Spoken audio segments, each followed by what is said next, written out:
नमस्कार। आप देख रहे हैं लाइव हिंदुस्तान चर्चा में जसबीर सिंह आप सबका इस्तकबाल करता हूं और आज की चर्चा का विषय इंडिया गठबंधन को तोड़ आम आदमी पार्टी ने पंजाब में अपने दम पर चुनाव लड़ने का ऐलान कर दिया है।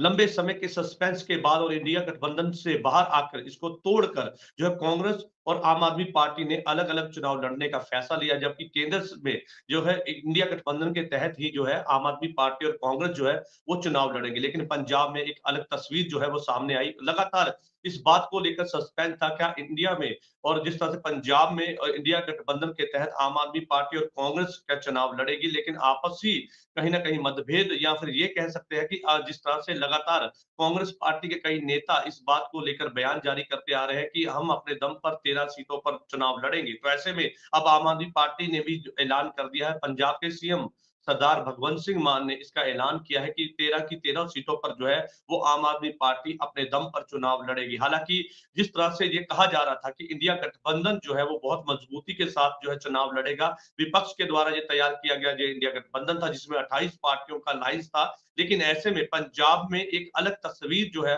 वो दिखाई दे रही है। पंजाब में जो है सियासत के बदलते समीकरण है। 2024 के लोकसभा चुनाव से पहले जोड़ तोड़ की राजनीति एक तरफ है, लेकिन ऐसे में इंडिया गठबंधन को तोड़ अब आम आदमी पार्टी ने अपने दम पर चुनाव लड़ने का फैसला लिया है। हालांकि दिल्ली में और गुजरात और गोवा की बात करें, कुछ ऐसी स्टेटें हैं जहां पर जो है सीट शेयरिंग को लेकर भी जो है आम आदमी पार्टी और कांग्रेस जो है वो कहीं ना कहीं गठबंधन के तहत चुनाव लड़ेगी। लेकिन ऐसे में पंजाब में एक अलग तस्वीर है।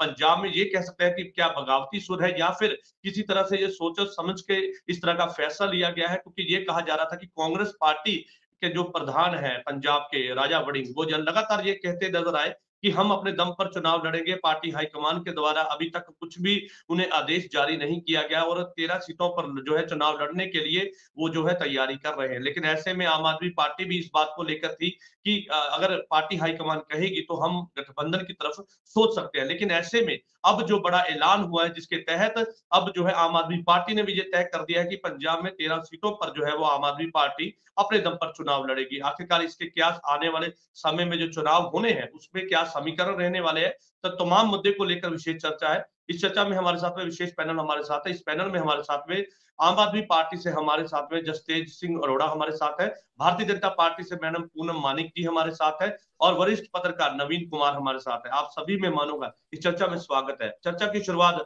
जसतेज जी मैं आपसे करूंगा। लंबे समय के सस्पेंस के बाद जो है वो पर्दा उठ चुका है। अब जो है सीधे तौर पर ऐलान कर दिया गया है आम आदमी पार्टी यानी कि पंजाब के सीएम सरदार भगवंत सिंह मान के द्वारा कि 13 सीटों पर जो है वो आम आदमी पार्टी अपने दम पर चुनाव लड़ेगी। ये कैसे मुमकिन हो पाएगा कि केंद्र में आप एकजुट है, लेकिन ऐसे में पंजाब की अगर स्टेट की बात करें तो वहां पर अलग थलग जो है दिखाई दे रहा है। तो आपको नहीं लगता कि 2024 के लोकसभा चुनाव में कहीं ना कहीं इस बात को लेकर भी कोई बात हो सकती है कि अगर आप केंद्र में साथ है, कई स्टेटों पे साथ है, तो पंजाब में अलग क्यों? देखिए जजवीर जी, हमारा ये जो सा गठबंधन है वो जी। हमें अपना जो सी एक दिशा है और हमें देश के प्रति जो प्यार है वो हमें क्लियर है, जिस करके हमने ये अलायंस का हम पार्ट बने हैं।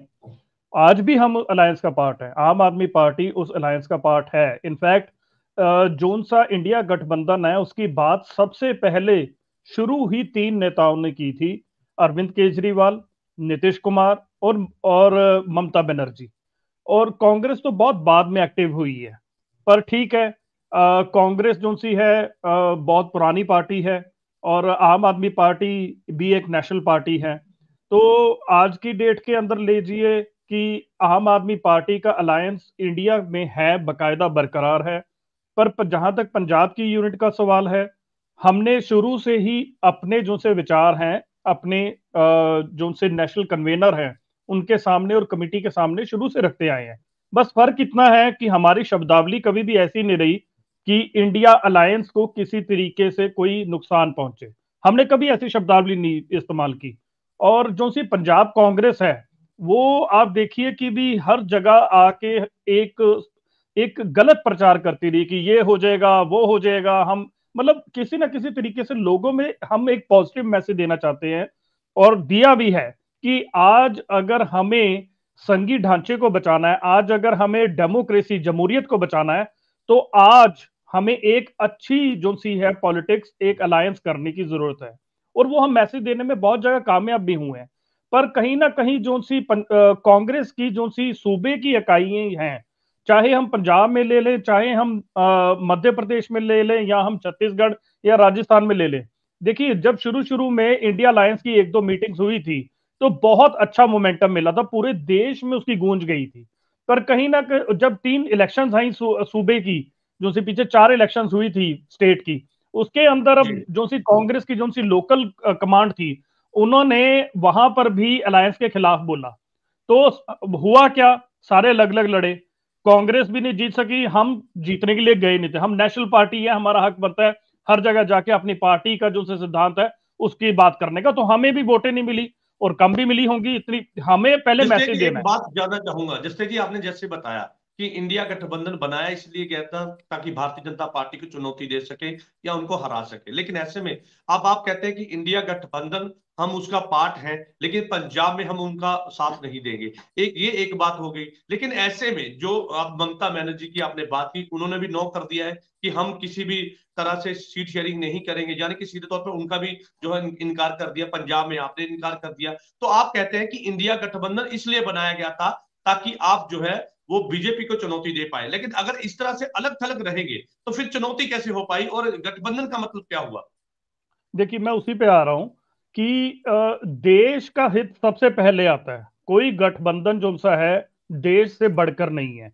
पर जहां पर निरोल सियासत की बात आती है, प्योर एंड प्योर जहां पे एक पॉलिटिकल हमारा जो इलेक्टोरल प्रोसेस है उसकी बात आती है, तो हर पार्टी का हक बनता है अपने हित के बारे में कुछ सोच विचार करके आगे बढ़े। अब यहां पर पंजाब में हमारे 92 एमएलए हैं। हमारा जो सा ढांचा है जिसे कहते हैं स्ट्रक्चर, वो पूरा का पूरा तैयार है। इतने टाइम से लगातार प्रेस नोट्स भी आ रहे हैं, आपके भी चैनल पे चले होंगे। हमारे वाइस प्रधान क्या, सेक्रेटरी क्या, जॉइंट सेक्रेटरी क्या, नीचे तक बूथ लेवल तक हमारा सारा ढांचा तैयार है। पर हम फिर भी बार बार एक ही बात पे जोर देते आए हैं कि भी 13 सीटों पे हमारी तैयारी, बोलने की जरूरत नहीं होती तैयारी की। सबको पता है कि भी हाँ 92 एमएलए हैं, तो हमारे पास पूरा का पूरा ऑर्गेनाइजेशन सेटअप है, तैयारी हमारी पूरी है। कांग्रेस भी अपनी जगह कहती है कि उनकी तैयारी पूरी है। तो ठीक है, जहां तक जब तक अलायंस की बात चल रही थी तब तक हमने लोगों में एक मैसेज पहुंचाया कि ये जो सा अलायंस है ये जरूरी है, और अगर नहीं भी होगा तो उसके बावजूद भी आम आदमी पार्टी अलायंस का बकायदा जो है वो हिस्सा है। तो यहां पर पंजाब में हम अपनी लड़ाई लड़ेंगे, वेस्ट बंगाल में ममता बनर्जी अपने लड़ेंगे, जहां पर अलायंस होगा जिस जिस स्टेट में वहां पर उस हिसाब से लड़ाई लड़ी जाएगी। तो इसमें कोई चलिए, इतना आप मतलब। अलग अलग लड़ाई लड़ रहे हैं, लेकिन ऐसे में आप ये भी कहते नजर आ रहे हैं कि लड़ाई लड़ने के बाद अगर जीत होती है तो वो इंडिया गठबंधन की होती है। आपके कहने का मतलब ये है। लेकिन मैं उस पर भी एग्जैक्ट आऊंगा वापस, आपके आपसे उस पर भी रोशनी के साथ जानना चाहूंगा कि इसके पीछे कारण क्या है, जो पंजाब में आपने जो अलग अलग चुनाव लड़ने का फैसला लिया, इसके पीछे के जो कारण है वो भी मैं आपसे जानूंगा। उससे पहले हमारे साथ में भारतीय जनता पार्टी से मैडम पूनम मानिक जी हमारे साथ है। मैडम, कैसे देखते हैं इंडिया गठबंधन? ये कहा जाता था कि एक चुनौती देने के लिए विपक्ष के द्वारा तैयार किया गया एक बड़ा गठबंधन है, जिसमें 28 पार्टी एक साथ है, लाइंस के साथ चुनाव लड़ेंगी और मजबूती के साथ चुनाव लड़ेंगी। लेकिन ऐसे में कहीं ना कहीं अब इस बात को लेकर पंजाब, और अगर हम बात करें ममता बनर्जी, उन्होंने भी नो कर दिया, पंजाब में आम आदमी पार्टी ने भी नो कर दिया। कैसे देखते हैं इसको? जजवीर जी, थैंक्स। मैंने कई बार अपने ये डिबेट में बोला है, इंडिया गठबंधन पे हमारी कई बार बात हुई है। तो उसमें मैं यही कहना चाहूंगी कि इनको एक्चुअली इंडिया गठबंधन जो बनाया गया है इनमें आपस में कोई कोऑर्डिनेशन नहीं है। शुरू से ही ये बात हम कर रहे हैं, क्योंकि इनका अपना कोई नेता नहीं है, इनका कोई अपना कोई कैंडिडेट नहीं है जिनको कि प्रधानमंत्री का कैंडिडेट बना सकें। तो इनको आपस में ही ये हमेशा इनकी लड़ाई झगड़ा रहता है कि कौन इनका प्राइम मिनिस्टर होगा, क्योंकि इनकी इनमें तालमेल नहीं बन रहा। आपस में इंडिया गठबंधन का नहीं, तालमेल लेकिन नहीं उस बन पे तो रहा। नाम क्लियर कर दिया गया था ना। जो आम आदमी पार्टी के नेशनल कन्वीनर है अरविंद केजरीवाल, उन्होंने भी कहा था कि कांग्रेस पार्टी के जो नेता है वो इस नाम के लिए वो वहां पे जो है रखते हैं, तो उनका देखो, नाम आना चाहिए। कहने तो इस पे कहने तो की लड़ाई बात नहीं है ना, इस बात को लेकर तो लड़ाई नहीं है। कहने की बातें बहुत होती हैं, लेकिन हर बंदे की ये चाह होती है कि जो भी पार्टी का नेता होगा कि हमारा हो या हमारा हो। जैसे हमारे भाजपा में है कि भाजपा में हमारे नेता प्राइम मिनिस्टर मोदी जी हैं, हमारा जितना भी गठबंधन बना है एनडीए का, उसमें एक ही जगह हमारी मोहर लगती है कि प्रधानमंत्री मोदी जी, लेकिन इनमें आपस में कोई तालमेल नहीं है, और इनमें आपस में इसी बात की लड़ाई रहती है कि हमारा प्रधानमंत्री कौन होगा, क्योंकि इनमें कोई भी, ठीक है इन्होंने जो बोल दिया ठीक है, लेकिन पंजाब के अंदर अगर हम बात करें कि पंजाब में अलायंस नहीं होगा, बाकी जगह होगा या दिल्ली में होगा, तो ये सारी अपॉर्चुनिटी की बातें होती हैं। और मुझे नहीं लगता कि मुझे इन्हीं बातों पे हमें बार बार डिबेट में आना चाहिए, क्योंकि इनका अपना कभी भी कोई भी सिद्धांत नहीं रहा है आम आदमी पार्टी का और कांग्रेस का, और कांग्रेस की जमीन यहाँ पे है नहीं, ठीक है। आम आदमी पार्टी आज 92 एमएलए लेके बैठी हुई है, और कांग्रेस की जमीन है नहीं, इसलिए इन्होंने ये अपॉर्चुनिटिज्म जो आजकल चल रहा है वो चल ही रहा है। तो आम आदमी पार्टी हमेशा ही अपॉर्चुनिटी को देखती है, हर पार्टी को कांग्रेस देखना ही चाहिए। पार्टी मुख्य धारा में है मैडम, कांग्रेस हाँ पार्टी जी, विपक्ष के मुख्य धारा में है पंजाब में। बिल्कुल बिल्कुल है, बिल्कुल है, इसमें कोई शक नहीं। मैं सिर्फ ये बात कह रही हूँ कि कांग्रेस का भी यहाँ पे कोई आधार नहीं है, और जो आम आदमी पार्टी का ग्राफ बहुत तेजी से जो बढ़ गया था, ऊपर आया था, आज वो भी डाउन जा रहा है, इसी कारण इनमें आपस में कोई तालमेल नहीं बन रहा। चाहे कहने को हम जो मर्जी कह दें कि हमारा किस कारण से नहीं रहा, हम अकेले लड़ेंगे, हम ये करेंगे वो करेंगे, हम सब ने ये डिबेट्स में हमेशा देखा ही है कि हमारे जितने भी कैंडिडेट, जितने भी डिबेटर्स यहाँ पे आते हैं, वो यही कहते हैं, चाहे हम भाजपा के हों या किसी के भी हों, हम किसी को कटाक्ष नहीं कर रहे, लेकिन ये बात से सही में कहने की ये है कि चलिए, इनका अगर कोई, अगर दोनों पार्टियां अलग अलग चुनाव लड़ती है तो क्या बीजेपी को इससे फायदा नुकसान क्या पहुंचेगा? आप क्या समझते हैं, इससे कितना फायदा या नुकसान हो सकता है? देखो हमें ये दोनों इकट्ठे लड़े या अलग लड़े, हमें कोई नुकसान नहीं होगा, क्योंकि हमारा तो, हमने तो शुरुआत की है ना बीजेपी ने अकेले लड़ने की, तो हमारा तो धीरे धीरे हमारा जो आधार है वो बढ़ रहा है, और हमारा कार्यकर्ता हर जगह मौजूद है आज, तो हम हमेशा ही तैयार हैं, और हमें कोई फर्क नहीं पड़ता अकेले लड़े ये इकट्ठे आ जाएं, क्योंकि आज बीजेपी वो ताकत बन गई है। और कहते हैं ना कि बीजे एनडीए को हराना, आपने ही बोला कि एनडीए को हराने के लिए बड़ी ताकत लगानी पड़ेगी, तो सही बात है, एनडीए आज इतनी ताकतवर पार्टी बीजेपी बन गई है कि इनको हराने के लिए इनको सबको इकट्ठा होना ही पड़ेगा, चाहे आपस में इकट्ठे हो जाएं या अलग हो जाएं, इसमें कोई फर्क नहीं पड़ता। और पंजाब में मैं जसतेज जी मेरे भाई हैं बड़े अच्छे से, तो इनको, इनसे मेरी हमेशा इस बात पे चर्चा और बहस होती रहती है कि पंजाब में कैसा होगा, आम आदमी का आधार क्या है, 92 एमएलए इनके पास, सत्ता में है ये पार्टी, चलिए तो ठीक लेकिन है। इसका आधार कम हो रहा है, चलिए, भारतीय इसलिए। जनता पार्टी का ये कहना है कि उन्हें कोई फर्क नहीं पड़ेगा चाहे वो कांग्रेस और आम आदमी पार्टी मिलकर चुनाव लड़े या अलग अलग चुनाव पड़े, लेकिन सीधे तौर पे कहें तो सियासत पर इसका असर तो कहीं ना कहीं पड़ेगा, क्योंकि जब अलग अलग चुनाव लड़ने का बात होती है तो कहीं ना कहीं वोट में, वोट जो डलनी है तो उसमें कहीं ना कहीं जब ऐसे डिवाइडेशन होगी तो नुकसान तो कहीं ना कहीं झेलना ही पड़ेगा। हमारे साथ में नवीन कुमार है, वरिष्ठ पत्रकार, हर पहलू को जानते हैं, हर एक बात को समझते हैं। नवीन जी, ये जानना चाहूंगा मैं आपसे, क्योंकि आप ग्राउंड पे भी काम करते हैं, तो ऐसे में इस फैसले से सीधे तौर पर कहें तो पंजाब पर क्या इसका असर रहेगा? क्योंकि आज हम बात करें पंजाब की, क्योंकि पहले ये चर्चा थी और लंबे समय की, कुछ महीनों की ये चर्चा थी, क्या इंडिया गठबंधन के तहत पंजाब में आम आदमी पार्टी और कांग्रेस मिलकर चुनाव लड़ेगी, क्या सीट शेयरिंग को लेकर कोई इनका आपस में समझौता हो पाएगा? लेकिन आज उससे पर्दा उठ चुका है। पहले कांग्रेस ने जो है लगातार बयानबाजी करते नजर आए कि हम जो है 13 की 13 सीटों पर लड़ेंगे, तो ऐसे में अब पंजाब के सीएम सरदार भगवंत सिंह मान ने भी ये ऐलान कर दिया कि हम जो है इंडिया गठबंधन पंजाब में नहीं रखेंगे, या उसको तोड़कर जो है अलग से पंजाब में अलग अलग जो है चुनाव लड़ेंगे। तो आप कैसे देखते हैं इससे सीधे तौर पर कहें तो क्या मैसेज आएगा? क्योंकि जो गठबंधन इंडिया बनाया गया था वो विपक्ष के द्वारा 28 पार्टियों ने मिलकर बनाया था, लेकिन ऐसे में पंजाब में अलग तस्वीर है, लोकसभा चुनाव से पहले कहीं ना कहीं सियासत के बदलते समीकरण है, क्या कहेंगे इस पर? जी जजबीर जी, मुझे लगता है कि जो ये फैसला लिया है आम आदमी पार्टी ने, ये आम आदमी पार्टी के फेवर में ही जाएगा। ये आम आदमी पार्टी के फेवर में इसलिए जाएगा, ये सिर्फ इनके फेवर में नहीं जाएगा, ये कांग्रेस के फेवर में भी, पंजाब में, मैं पंजाब की बात कर रहा हूँ, ये पंजाब के फेवर में भी जाएगा। क्योंकि अब पक्ष और विपक्ष जब इकट्ठे हो जाएंगे तो भाजपा और श्रोमणी अकाली दल, खासकर श्रोमणी अकाली दल की मैं बात कर रहा हूँ, क्योंकि श्रोमणी अकाली दल तो पहले से ये कहती आ रही है कि हम पंजाब की क्षेत्रीय पार्टी हैं। भाजपा का भी निर्देश दिल्ली से आता है, कांग्रेस का भी निर्देश दिल्ली से आता है, आम आदमी पार्टी का भी निर्देश दिल्ली से आता है। तो अकाली दल को एक बात कहने के लिए लोगों को ये जरूर मिल जाती कि देखा, ये आपस में मिल गए हैं। अब पंजाब की जो बात करने वाली पंजाब की पार्टी है वो अकाली दल है, आप अकाली दल को वोट डालो। अगर ये आम आदमी पार्टी ने ये डिसीजन लिया है पंजाब में, मैं गठबंधन से हट के बात करूं, तो ये इनके फेवर में जाने वाला है। इसका फायदा कांग्रेस को भी होगा। ये अगर आपस में मिल के लड़ते पंजाब में, तो इसका फायदा भाजपा और श्रोमणी अकाली दल को होने वाला था, लेकिन जब ये आपस में नहीं मिले हैं तो इसका फायदा इन इंडिविजुअल होगा इनको, क्योंकि जो भी पार्टी सत्ता में होती है वो 5 या 6 सीटें लेने की हिम्मत रखती है। वो आम आदमी पार्टी कह रही है कि हम 13 सीटें लेंगे, ये उनके ऊपर डिपेंड करता है कि वो कैसे कंपेन करते हैं, जो उन्होंने काम किए हैं कैसे लोगों को गिना पाते हैं, और विपक्ष इसे कैसे रोकता है, विपक्ष कैसे लोगों को वो बातें बता सकता है जो काम अभी आम आदमी पार्टी नहीं कर पाई है या जो काम वो करने में असफल रहे हैं। तो ये पक्ष और विपक्ष की लड़ाई है, वो लोग तय करेंगे। लेकिन जो गठबंधन नहीं किया इन्होंने, मुझे लगता है कि पंजाब में आम आदमी पार्टी के ये फेवर में जाने वाला है। और अगर इंडिया अलायंस की बात करें, जो गठजोड़ है, उसमें जैसे अभी जसतेज जी ने बोला कि जब ये इसकी शुरुआत हुई थी तो नीतीश कुमार, अरविंद केजरीवाल और ममता बनर्जी, इन तीनों ने ये पहली बार बात उठाई थी, कांग्रेस बहुत बाद में आई है, बिल्कुल सही बात है इनकी। अब आप ये देखिए, गठजोड़ में अगर आप देखेंगे कि बहुत बड़ा जो एक लो पोल आ गया है वो है ममता बनर्जी का डिसीजन।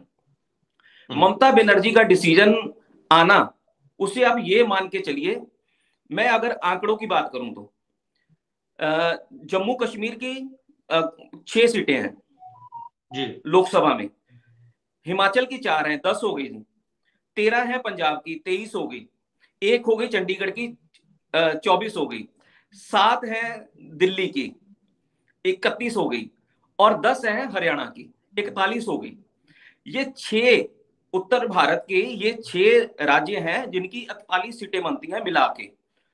लेकिन पश्चिम बंगाल में सिर्फ पश्चिम बंगाल की 42 सीटें हैं, 42 सीटें। कितना बड़ा प्रभाव पड़ता है गठजोड़ के लिए, उसके मायने अगर आप देखें तो मुझे लगता है कि ये बहुत बड़ा निर्णय है। देखिए ना, 41 सीटें तो ये है, 42 सीटें उनकी हैं। अगर वो इंडिपेंडेंट लड़ रहे हैं, पंजाब में इंडिपेंडेंट लड़ा जा रहा है, तो उसके बाद अभी महाराष्ट्र की बात करें, वहां पे 26 सीटें हैं, और माफ करना 46 सीटें हैं। वहां पर उद्धव ठाकरे कह रहे हैं मैं 30 सीटों पे लड़ूंगा, बाकी आप जो करना है करिए।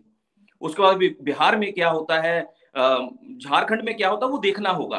तो गठजोड़ को लेके आने वाले समय में जो परिस्थितियां बन रही हैं वो देखनी पड़ेगी कि उसका क्या क्या। अभी यूपी में बहुत बड़ा दंगल होने वाला है कि यूपी में कौन क्या क्या कैसे वोट शेयर। अच्छा, मुझे फारूक अब्दुल्ला का कुछ दिन पहले का ना एक बयान याद आ रहा है। फारूक अब्दुल्ला ने ना 7-8 दिन पहले कहा था कि वो भी गठबंधन में है ना 28 में, तो उन्होंने कहा था कि जल्दी से जल्दी गठबंधन को अगर आपने सक्सेसफुल बनाना है तो जल्दी से जल्दी सीट शेयरिंग कर दें, पहले पता लग जाए कि क्या क्या करना है। अच्छा, उनके इस बयान को आए हुए 8 दिन ही हुए हैं। 8 दिन बाद आप देखिए पंजाब का भी डिसीजन क्लियर हो गया है, तो बंगाल का भी क्लियर हो गया है। आने वाले टाइम में और भी बहुत सारे ऐसे स्टेट्स होंगे जिनका क्लियर हो जाएगा। तो इसलिए अगर गठजोड़ नहीं होता, अगर सीट शेयरिंग नहीं होती, तो उसको लेकर और भी बहुत कुछ हो सकता है। बाकी जो अभी जसतेज जी ने बोला, मैं उस बात से बिल्कुल सहमत हूं, क्योंकि आम आदमी पार्टी की जो स्ट्रेटजी है वो बिल्कुल साफ हो गई है कि पंजाब में हम ताकत में है, पंजाब में हम अकेले लड़ेंगे, लेकिन दिल्ली में कांग्रेस के साथ अलग अलग चुनाव लड़ने का, नवीन जी अलग अलग चुनाव लड़ने का, अगर हाँ ठीक है नवीन जी, अलग अलग अगर चुनाव लड़ने का फैसला लिया है तो सोच समझ के लिया होगा। और सीधे तौर पर कहें तो आम आदमी पार्टी जो है वो इस फैसले से खुश भी है, क्योंकि उनका ये कहना है कि हम जो है कांग्रेस के साथ इसलिए गठबंधन में नहीं आएंगे क्योंकि भ्रष्टाचार में, क्योंकि मैंने जो बीते समय की जो स्टेटमेंट है अगर उस पर नजर डालूं तो वहां पर उस समय ये बात सामने आती थी कि भ्रष्टाचार में कांग्रेसी लीडर जो है वो भ्रष्ट है। तो ऐसे में उनके साथ में पंजाब की इकाई के साथ हम कैसे गठबंधन करें। जसतेज जी हमारे साथ हैं, इनसे जान लेते हैं। जसतेज जी, एक बात, क्योंकि लगातार ये बात पंजाब के जो आवाम है वो जानना चाहती है कि इस इंडिया गठबंधन, क्योंकि मैं एक बार फिर से आपसे वो सवाल कर रहा हूं जो बार बार आपसे पूछा जाता है कि इंडिया गठबंधन को तोड़कर अलग से चुनाव लड़ने का आखिर फैसला क्यों लिया गया। देखिए, इसमें एक बड़ी सासपर्स सी बात है। जैसे आपने करप्शन की बात की, करप्शन के मामले में तो कोई कॉम्प्रोमाइज ही नहीं है, चाहे हमारा पंजाब में अलायंस होता नहीं होता। क्योंकि जब अलायंस की बातें चल रही थी उसके बाद भी आप देखिए कि भाई चाहे गुरप्रीत कांगड़ हैं या एक इनके कांग्रेस के एमएलए हैं या अकाली भाजपा की अगर कोई करप्शन के रिलेटेड कोई भी इशू है तो उसके ऊपर तो काम चलता रहेगा। इन मामलों में आप देखिए अरविंद केजरीवाल और भगवंत सिंह मान, इनके ना कुछ फंडे क्लियर है, और वो हमें ना जाके उनसे विचार करने की जरूरत नहीं पड़ती कि भाई हाँ जी ये करना है वो करना है। इस मामले में हम जैसे लोग आंदोलन से जुड़े हुए हैं और हमें पता है, चाहे मनीष सिसोदिया जी को इन्होंने जबरदस्ती अंदर डाला हुआ है, ईडी जाके, हालांकि सुप्रीम कोर्ट में ये कहती है कि मनीष सिसोदिया जी ने खुद कोई पैसा नहीं लिया, उसके बावजूद सुप्रीम कोर्ट की कुछ टिप्पणियां भी आई हैं ईडी के खिलाफ, पर नहीं हुई बेल तो कुछ नहीं। ठीक है, हम तो उसे आज भी बलिदान ही मानते हैं। कि आगे से हमें ज्यादा पता है। कांग्रेसी लीडरों पर भ्रष्टाचार के मामले दर्ज किए गए हैं, विजिलेंस की जांच है, हाँ, विजिलेंस के चक्कर लगा रहे हैं, तो क्या यही हाँ, कारण तो था कि हम उनके साथ गठबंधन में कैसे आए जो भ्रष्टाचार में लिप्त है? और लोगों को क्या बताएंगे कि जिनको हमने पकड़ा है, क्या उनके साथ में हम एक सीट पर बैठे हैं, एक प्लेटफॉर्म पर बैठे हैं? क्या इसके पीछे यही कारण आप बताना चाह रहे हैं? देखिए, मैं आपको करप्शन के बारे में बता रहा हूं कि करप्शन तो दिमाग में है ही नहीं ना, कि करप्शन के रिलेटेड तो एक सीधा जवाब है, चाहे अलायंस हो ना हो, करप्शन पे तो काम होता रहेगा, चाहे वो हमारे अपने हो। एक एक मात्र सरकार है ना, इससे पहले आप मुझे कोई सरकार बता दीजिए पंजाब में पिछले 30 सालों में, किसी टाइम पे हमारे पास थे अच्छे लोग। ये नहीं कि हम ऐसे गाने नहीं गाते कि भी हाँ जी 75 साल से यहाँ पे कुछ हुआ ही नहीं है, ठीक है ना, पर हम एक बात जरूर कहते हैं कि पिछले 75 साल में जो काम हुआ है पंजाब में, उसको आप हमारे 2 साल के काम के साथ कंपेयर कीजिए, हम ये बिल्कुल। कहते हैं। ठीक है, आप 2 साल का काम हमारा और इन इन रवायती पार्टियों का 75 साल का काम कंपेयर कीजिए, तो उसके मुकाबले आप अपना डिसीजन, यहाँ पे चाहे कोई भी एक्सपर्ट, चाहे नवीन जी कोई भी बैठे हो, मैं अब सीधी बात करता हूं तो कि क्योंकि कई बार ये होता है कि भी ये रवायती पार्टियां कहती हैं ये भी हम जैसे हैं, ये देखो, हाँ हमें तो इस करके, इनको तो इस करके बाहर निकाल दिया क्योंकि इन्होंने करप्शन की, खुद ही मान जाते हैं। तो ये क्या करते हैं, एक ही रस्सी में बांधने की कोशिश करते हैं हमें। पर असल में बात यह है कि हम, चाहे करप्शन में हमारे अपने मंत्री हों, चाहे भाजपा के हों, चाहे कांग्रेस के हों, चाहे अकाली दल के हों, करप्शन के मामले में कोई कॉम्प्रोमाइज नहीं है, एज सिंपल एज दैट। अब मैं बात करता हूं, जैसे मेरी बहन कह रहे थे कि कोई फर्क नहीं पड़ता, फर्क कैसे पड़ेगा भाजपा को? पंजाब में भाजपा का कोई आधार ही नहीं है, ये कैसे लोगों के पास जाएंगे? चाहे अलायंस हो ना हो, भाजपा पे फर्क पड़ना ही नहीं है, क्योंकि भाजपा को यहां पर वोट पड़नी ही नहीं है। तो पंजाब में तो भाजपा का जो सा है, ना कोई आधार था ना है। और अब अगर ये बनाने भी जाएंगे तो लोग इनसे पूछेंगे ना कि जब पंजाब के पानियों की बात आती है तो ये हरियाणा के साथ खड़े हो जाते हैं, जब पंजाब के फंड रोके जाते हैं तो ये सेंटर के साथ खड़े हो जाते हैं, जब पंजाब यूनिवर्सिटी की बात आती है तो ये तब जाके हरियाणा के साथ खड़े हो जाते हैं। चाहे बीबीएमबी का मामला है, एनओसी हमारी खत्म कर दी गई, हिमाचल एनओसी लेता था, सेंटर ने खत्म कर दी, तब भी ये अच्छा जाके जसप्रीत जी, सेंटर के हक में। एक मिनट, मैं जसप्रीत जी, अलायंस, जी जी जी, देखिए बस एक एक एक मिनट। बात मैं आपसे अब जानना चाहूंगा, एक हाँ, बात, एक हाँ, सवाल ले लीजिए मेरा, कि अगर इंडिया हाँ, गठबंधन के तहत, मैं पंजाब की बात करूंगा, केवल पंजाब की बात, कि अगर पंजाब में अगर कांग्रेस पार्टी सीट जीतती है या आम आदमी पार्टी, हम तो यही चाहेंगे कि आप 13 सीटों पे जीते, हमारी शुभकामनाएं हैं, अगर जितनी भी सीटें आप जीते हैं, तो क्या वो इंडिया गठबंधन में जाएंगी या आप उसको अलग अलग काउंट करेंगे? क्योंकि ये बात जानना बहुत जरूरी हो जाता है, क्योंकि आप कह रहे हैं कि अलग अलग चुनाव लड़ेंगे, लेकिन अगर कांग्रेस पार्टी कुछ सीटें जीतती है, आपके पास भी कुछ सीटें आती है, तो क्या वो इंडिया गठबंधन में जाएंगी वो सीटें? सर देखिए, अगर हमारा अलायंस बाकी जगह पे होता है तो जी। निस्संदेह जोन सी भी सीटें यहाँ पे जीतेंगे वो एज अ इंडिया अलायंस का हिस्सा ही बनेंगी, क्योंकि ठीक है। क्योंकि अगर दिल्ली में अलायंस है, जितनी मर्जी जी। सीटों का, जितने पे कांग्रेस जितनों पे, ओ तो ऑब्वियसली वो अलायंस के लिए जाएंगी। और पंजाब में भी जो सी सीटें होंगी वो निस्संदेह वो अलायंस के उसमें खामे में, उसके खाते में ही जाएंगी, तो इसमें तो कोई दो राय नहीं। पर मैं, हाँ, यहाँ पे मेरी बहन मानिक जी, पूनम जी टिप्पणियां दे रहे थे कि यहाँ पे पीएम की बात हम सोच रहे हैं ऐसा। देखिए, उस ये जितना मर्जी लोगों को गलत रास्ते पे लेके जाने की कोशिश कर लें, प्रधानमंत्री की जो सी कुर्सी की बात है वो हर एक पार्टी ने क्लियर की हुई है, इंडिया अलायंस के, बिल्कुल। कि बिल्कुल, ये किसी बात तो कोई मैंने भी उनको प्रधान, बता दी है, बिल्कुल ये ये बात तो मैंने बहुत भी बारी बताई। क्लियर हो चुकी है। पर ठीक है। इनका तो जो सा अलायंस है उसके आप मेंबर देख लीजिए, मुख्तार अंसारी के खिलाफ ये लोग केस करके बैठे हैं वहां पे यूपी में, उसके बेटे के साथ अलायंस कर लिया। उसके बाद आप एकनाथ शिंदे देख लीजिए, उनके खिलाफ पहले ये लोग नारे देते थे, अजीत पवार के खिलाफ तो बीजेपी के महाराष्ट्र में लोग ये कहते थे कि वो अपने अपना देह संस्कार कर लेंगे, अपने आप को जला देंगे 70,000 करोड़ के ठीक है। घपले घपले कारण अजीत पवार के। ठीक है। उसके बाद अजीत पवार के साथ करके बैठे हैं। पीडीपी को इन्होंने नापाक कहा था जब ये 2014 में आए थे, पीडीपी को इन्होंने पूरा एन हर जगह पे ये कहा भी ये पाकिस्तान के हित में है। उसके बाद कुर्सी के लालच के कारण ये पीडीपी के साथ अलायंस करा के बैठे थे वहां पर। उसके बाद जब उसको निचोड़ के उसको खा गए, क्योंकि इनकी चलिए देखिए यही तो ये है सियासत है, यही ये, तो सियासत है कि एक ही घर में दो नहीं दो नहीं पार्टियों के साथ नहीं जुड़े नहीं हुए दो भाई मिलते सर, हैं, ऐसी कई नहीं मिसालें हमारे पास भी है। सियासत चलिए ठीक है। सियासत देखिए, नहीं एक मिनट, सियासत के लिए नेगेटिव वर्ड बहुत यूज होता है, असल में ये नहीं है। सियासत तो एक पॉजिटिव चीज होनी चाहिए कि आप ये नहीं कि जिसके साथ अलायंस कर रहे हो उसको खा जाओ और उसके बाद निचोड़ के उसे फेंक दो। अपनी वॉशिंग मशीन में पहले ये सबको साफ कर देते हैं, चाहे वो असम के सीएम हो चाहे कोई हो। तो ये हमारे उसके ऊपर टिप्पणी देने से पहले एक बार अपनी पीढ़ी थले सोटा मार लें, एक बार ये देख लें कि भी ये कितने पाक साफ हैं, जो सा ये इतने इतने अलायंसेस करके बैठे हैं छोटी पार्टियों के साथ, और सबके अंदर करप्ट है। और मैं तो कहता हूं इनसे ये पूछ लीजिए, 38 पार्टियों का ये अलायंस है, जिसमें से 22 पार्टियां तो रिकॉग्नाइज्ड ही नहीं है। जो नेशनल पार्टी की तो बात बहुत बाद में आती है, ठीक है, इसका पहले जवाब ले लेते हैं। रिकॉग्नाइज ठीक तो। है, ठीक है, आपने सवाल किया, इसका जवाब ले लेते हैं। पूनम मानिक जी हमारे साथ है भारतीय जनता पार्टी से। मैडम, आप आपको सीधे तौर पर उन्होंने सवाल किया कि 22 ऐसी पार्टियां हैं जो रिजल्ट नहीं कर वहां पे करती, लेकिन ऐसे में एक सवाल ये भी है कि वो जसतेज जी का ये कहना है कि पंजाब में भाजपा को कैसे फर्क पड़ेगा, क्योंकि पंजाब में उनका आधार ही नहीं है।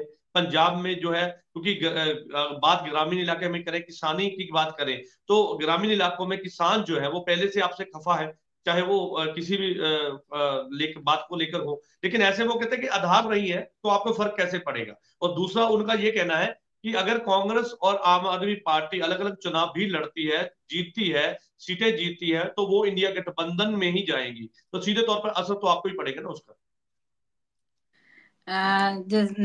अपना जसवीर जी, पहले तो मुझे अच्छा लगा जसतेज जी का आज ये स्पीच कि उन्होंने राग अलापना छोड़ दिया कि हम ही करते हैं, हम ही अच्छे हैं, हम ही आम। आज इन्होंने बोला कि हमारे काम से कंपेयर करें, लेकिन लास्ट इनकी कई डिबेट्स देखो तो ये हमेशा यही बोलते हैं, इनके जितने भी डिबेटर हैं आम आदमी पार्टी के, हमने ऐसा किया, हम ऐसा कर देंगे, ऐसा कर दिया, है ना। तो अच्छी अच्छी लगी मुझे बात कि इन्होंने बोल दिया कि हमने हमारे काम से कंपेयर करें। तो अच्छी बात है कि इन्होंने बाकी सारे राग लापने छोड़ दिए। दूसरी बात उन्होंने बोली करप्शन की, है ना, करप्शन की। इन्होंने जो दिल्ली की बात की करप्शन की, तो करप्शन, यहाँ की करप्शन जो विजिलेंस करती है वो ठीक है, जो ईडी करता है वो गलत है। ईडी ने उनको, माननीय हमारे अपने हाई कोर्ट ने या हमारे सुप्रीम कोर्ट ने जो निर्देश जारी कर दिए वो गलत हो गए, है ना। हमारे जो ईडी कर दे वो गलत है, जो विजिलेंस कर दे वो ठीक है। वो भ्रष्टाचारी बहुत अच्छे हैं, ये भ्रष्टाचारी गलत है। हमारी वॉशिंग मशीन ज्यादा अच्छी है, इनकी वॉशिंग मशीन खराब है। इनकी वॉशिंग मशीन ऑटोमेटिक है, हमारी जो मैनुअल है ना, मतलब मैनुअल जो वॉशिंग मशीन है वो ज्यादा अच्छी हो गई, जो ऑटोमेटिक मशीन है वो खराब हो गई। तीसरी बात इन्होंने बोली है कि ओनली भाजपा भाजपा। इनके मुंह पे देखो, आज हमारे जो टॉपिक था ना कि हमारा अलायंस, इनको कभी भी आप देख लीजिए आम आदमी पार्टी को कि ये अपनी कोई बात नहीं करेंगे, हमने क्या कर दिया क्या नहीं कर दिया, वो ये बोलेंगे भाजपा भाजपा। इनको भाजपा के अलावा कुछ सूझता ही नहीं है। ये भाजपा का राग लापना पहले शुरू कर देते कि भाजपा ने ऐसा कर दिया, भाजपा का वो, भाजपा का ये।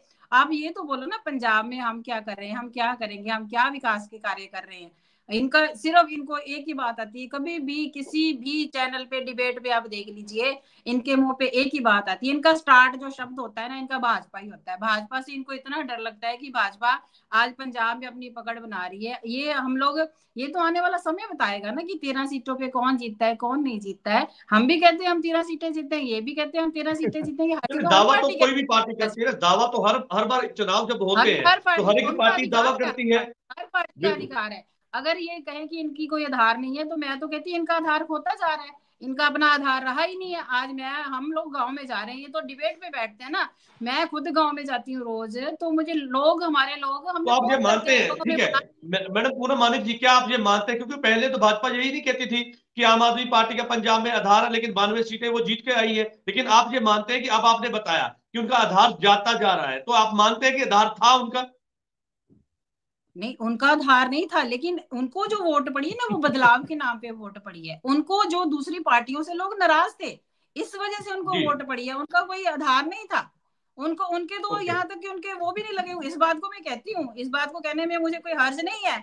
उनके तो वहां पे बूथ भी नहीं लगे थे, बूथ पे बैठने वाला कोई बंदा ही नहीं था। उनको वोट पड़ी है बदलाव के नाम पे। लोग दूसरी पार्टियों से दुखी थे इस बात से उनको वोट पड़ी। अगर उनको कहे इन्होंने बहुत अच्छे काम कर दिए थे या अब काम कर दिए, तो ये बातें नहीं है, इनको ये बातें सोचनी चाहिए और इनको बोलने से पहले ये बातें इतने अहंकार में नहीं आना चाहिए। किसी भी पार्टी को इतने अहंकार में नहीं आना चाहिए कि हमारी जो नीचे की जमीन खिसकती जा रही है हमें पता नहीं लग रहा। अपनी इन्होंने बोला कि अपनी पीढ़ी थल्ले सोटा मारना चाहिए, तो हाँ बिल्कुल इनको भी सोटा मारना चाहिए अपनी पीढ़ी नीचे, कि हम क्या कर रहे हैं, हमारे लोग देख रहे हैं। और पंजाब के लोग जो गांव में लोग रह रहे हैं ना, उनसे जाके पूछो कि आज लोग कितने दुखी हैं, कितने दुखी हैं इस पार्टी से। चलिए ठीक है, लोग दुखी है, लेकिन ऐसे में लोग तय करेंगे कि आने वाले चुनाव में किसके पक्ष में वोट डालनी है। जसतेज जी, क्योंकि मेरे पास समय की कमी है सर, आप अपनी बात जो कुछ कम समय में रखिए। बस मैं तो सुन रहा था मेरी बहन को, उन्होंने तो आके वो बस मोदी जी की तरह एक भाषण दे दिया, कोई तथ्यों पे बात नहीं की। अब जैसे मैंने ईडी की बात अगर की तो मैंने डिफरेंशिएट किया। देखिए केसेस तो पड़ते हैं, वो डिपेंड करता है सच्चे हैं झूठे हैं, लोगों के सामने है। विजिलेंस कोई रॉकेट साइंस नहीं है। विजिलेंस कहती है कि आपकी 5 साल में कमाई जो सी है जाने हुए स्रोतों से अगर 1 करोड़ है तो आपने 20 करोड़ खर्चा कैसे कर दिया, 19 करोड़ कहां से आया। कोई जब हिसाब नहीं दे पाता तो केस होता है। इससे पहले इंक्वायरियां हुई हैं। मनीष सिसोदिया के मामले में आके ईडी खुद ही कह रही है कि उन्होंने पैसे ही नहीं लिए, मनी ट्रेल है नहीं। तो साफ ही पता लग रहा है बस ईडी के अंदर यह है कि बर्डन ऑफ प्रूफ चेंज हो जाता है। आम केसों में बर्डन ऑफ प्रूफ स्टेट के ऊपर होता है, ईडी वाले केसों के अंदर जो सा बर्डन ऑफ प्रूफ है वो मुजरिम के ऊपर डाल देते हैं। तो ये पहले सीबीआई फंसाते थे, सीबीआई के अंदर एडवांटेज था सिंपल केस का, उसमें बेले हो जाती थी। इस सरकार ने आके जो सा नुक्ताचीनी ईडी के अंदर चेंजेस करके एक नई प्रोविजन ऐड कर दी, जिसके कारण अब ये जानबूझ के सबको ईडी में फंसाते हैं ताकि बर्डन ऑफ प्रूफ चेंज हो जाए। अब दूसरी बात, एक टेक्निकल बात मुझे मेरे अंदर है जो मैं आपको बताना चाहता हूं कि देखिए, जिस तरह से राम मंदिर का निर्माण हुआ, राम मंदिर का उद्घाटन हुआ, तो आपको नहीं लगता कि 2024 के लोकसभा चुनाव में सीधे तौर पर बीजेपी को इससे फायदा मिलेगा? देखिए राम मंदिर का जो सच, अभी इन्होंने एक नया वो भी निकाला है, एक वीडियो आज ही रिलीज की है, उसके अंदर इन्होंने मोदी जी को प्रधानमंत्री का कैंडिडेट बता दिया है। पर साथ में उसके अंदर उस एड वो जो सी इन्होंने वीडियो चलाई है उसमें सबसे ज्यादा जो है राम मंदिर को ही आगे लेके आ रहे हैं। तो ये देखो, लोगों को ये समझते हैं कि लोगों को समझ नहीं है, पर ऐसा नहीं है। लोगों को पता है कि सच्चाई क्या है। लोगों को पता है कि भाई अब 4 शंकराचार्य जो उनसे हैं मठों के, उन्होंने सीधा सीधा बॉयकॉट किया वहां पे जाना। और कितने ही आप देखिए कि वहां पे प्रधानमंत्री जाके सारी पूजा कर रहे हैं। और इससे पहले कई बारी जो ऐसे मेरे ख्याल से 2004 के अंदर एक मंदिर है, उनका मुझे नाम नहीं याद आ रहा, उस वक्त कांग्रेस की सरकार थी, उन्होंने ऑपोजिशन के अडवाणी साहब को भी बीच में लेकर सब कुछ किया था। इन्होंने तो न्योते ही नहीं दिया सारी पार्टियों को। मैं एक ही बात जानना चाहता था कि इससे क्या फायदा मिलेगा, क्योंकि लगातार राम मंदिर को लेकर लंबे समय के कई सालों की प्रतीक्षा के बाद अब राम मंदिर का निर्माण हुआ, लोग वहां पे दर्शनों के लिए जा रहे, और भारतीय जनता पार्टी के द्वारा चाहे कुछ भी है लेकिन उनके द्वारा तैयार करवाया गया, तो सीधे तौर पर आप समझते हैं कि इससे लोकसभा चुनाव में कहीं ना कहीं फर्क पड़ेगा? सर राम मंदिर के लिए ये लड़ाई आज की नहीं है। राम मंदिर के लिए ये लड़ाई कम से कम 100 साल पुरानी चलती आ रही है, देश की आजादी से पहले से चलती आ रही है। हाँ मतलब मैं तो अभी मॉडर्न हिस्ट्री की बात कर रहा हूँ कि इसका जो सा ट्रेस निकलता है वो पिछले 100 साल से ये लगातार चलते आ रहा है। तो ये अगर मौके के ऊपर इनकी सरकार है तो इन्होंने उसकी ताजपोशी अपने सिर पे ले ली कि इन्होंने ये काम, इन्होंने ये सफलता प्राप्त की। तो ये मैं कह रहा हूं ना, इनको क्या लगता है लोगों को पता नहीं है कि क्या हो रहा है?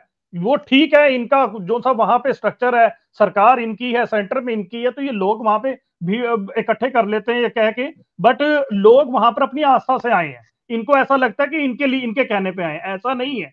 तो ये जहां तक राम मंदिर का सवाल है, सबको पता है कि ये उसके ऊपर सियासत करेंगे ही करेंगे। और वो आज जो इन्होंने वीडियो रिलीज की है उसके बारे में क्लियर हो जाता है। जहां तक ये प्रधानमंत्री की बात कहते हैं, देखिए भाजपा में सिर्फ 2 बंदे ही कंट्रोल कर रहे हैं।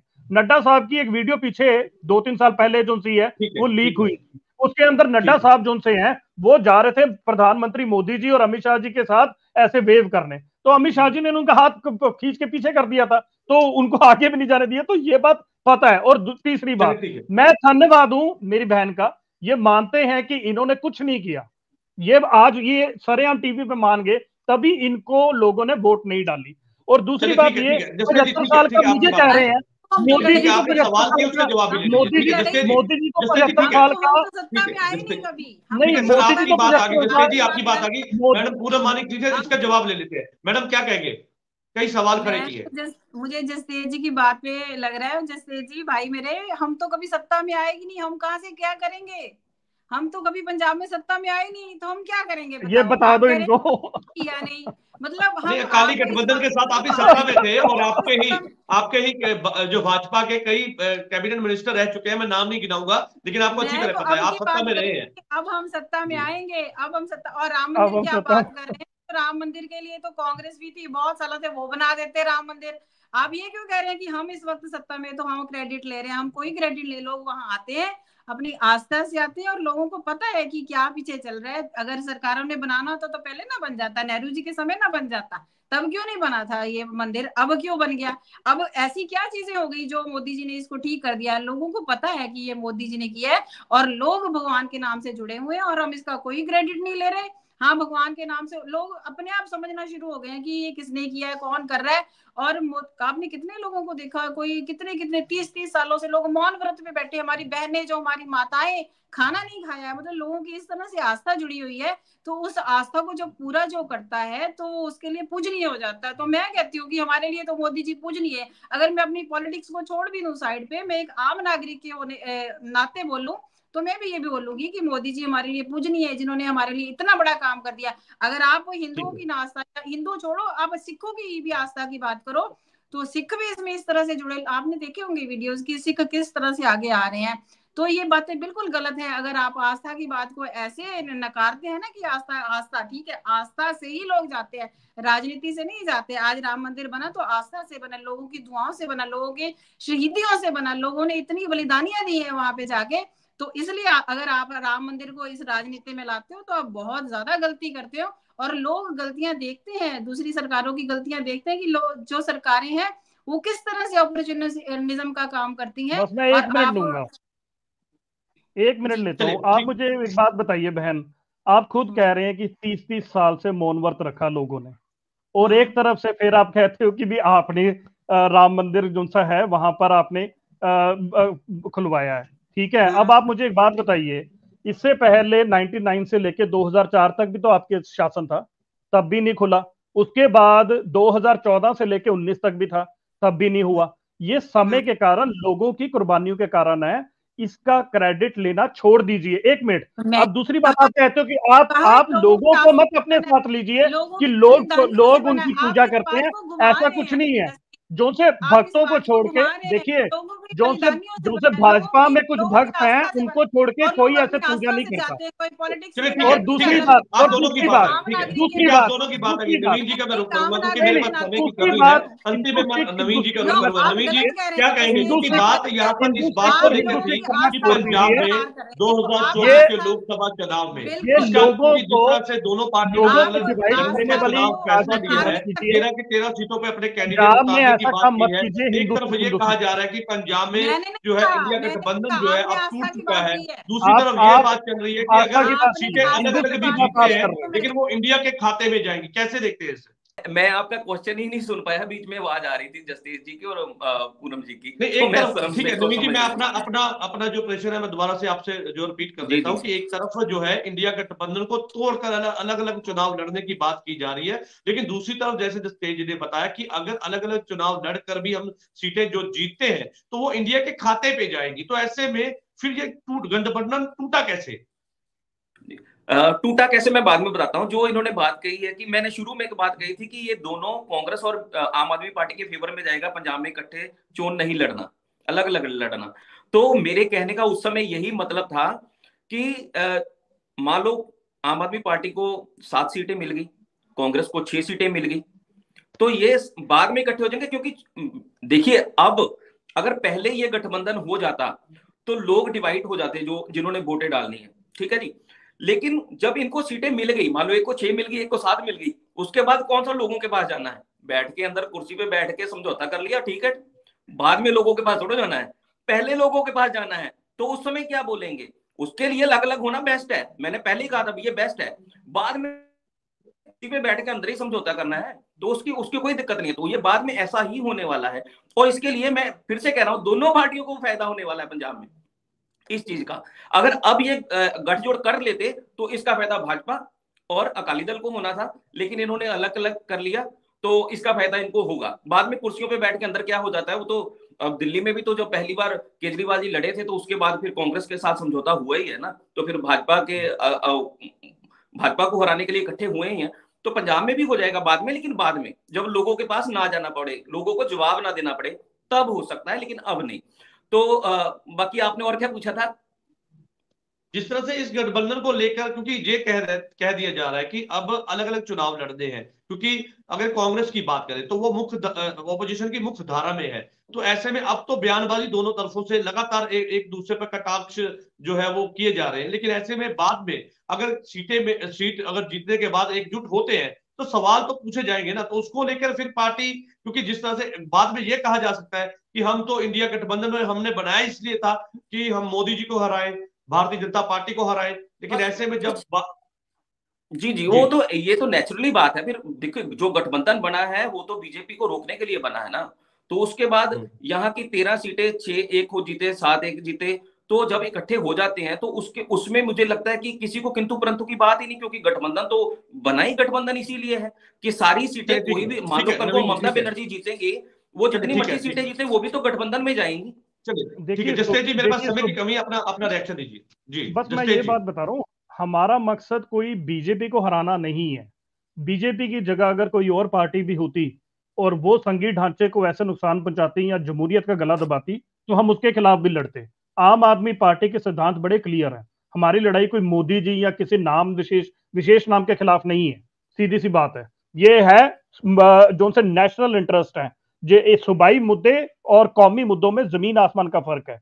तो हमारी लड़ाई ये है, और अल्टीमेटली अगर हम यहाँ पे सीटें जीतते हैं तो वो हमें कोई कहने में गुरेज नहीं है, क्योंकि हमारी बड़ी लड़ाई है। तो वो अगर इंडिया अलायंस का पार्ट बनेंगी तो जो भी प्रधानमंत्री बनेगा इंडिया अलायंस का, वो अल्टीमेटली सभी के साथ तालमेल करके ही काम करेगा, और उसके अंदर पंजाब की ही भलाई होगी। काम करेगा, और आपकी लड़ाई व्यक्ति विशेष की नहीं है, आपकी लड़ाई केवल इतनी है कि इंडिया गठबंधन जीते, और विपक्ष के द्वारा जो तैयार किया गया 28 पार्टियों का एकजुट होकर जो अलायंस तैयार किया गया है इंडिया गठबंधन, वो जीत हासिल करे, मुकाम हासिल करे।